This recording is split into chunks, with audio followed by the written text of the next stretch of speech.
नमस्कार मंडळी. हा माझा व्हिडिओ आहे तो संक्रांतीच्या दिवशीचा आहे. सकाळी उठल्याबरोबर मी आधी पुरण करायला घेतलं होतं आणि एका बाजूला भात ठेवला.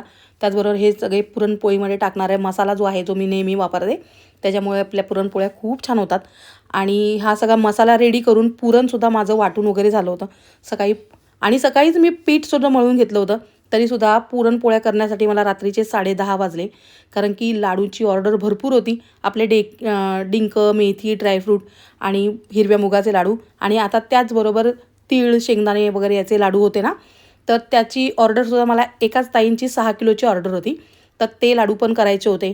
त्याच्यामुळे स्वयंपाक करायला खूप वेळ होणार हे मला आधीच माहिती होतं. म्हणून सकाळपासूनच तयारीला लागले होते. आणि हे आता माझे डिंकाच्या लाडूची तयारी पण चालू आहे.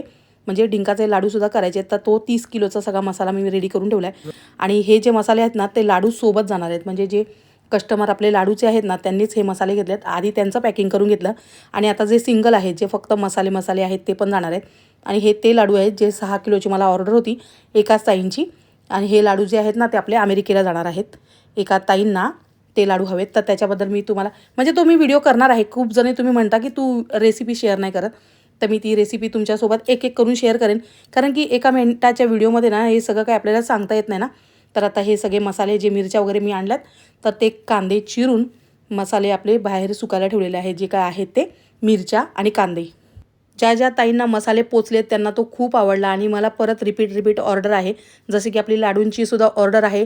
ते माझे जवळजवळ 90% कस्टमर माझे रिपीट कस्टमर आहेत आणि त्यांचेच परत लाडू जातात.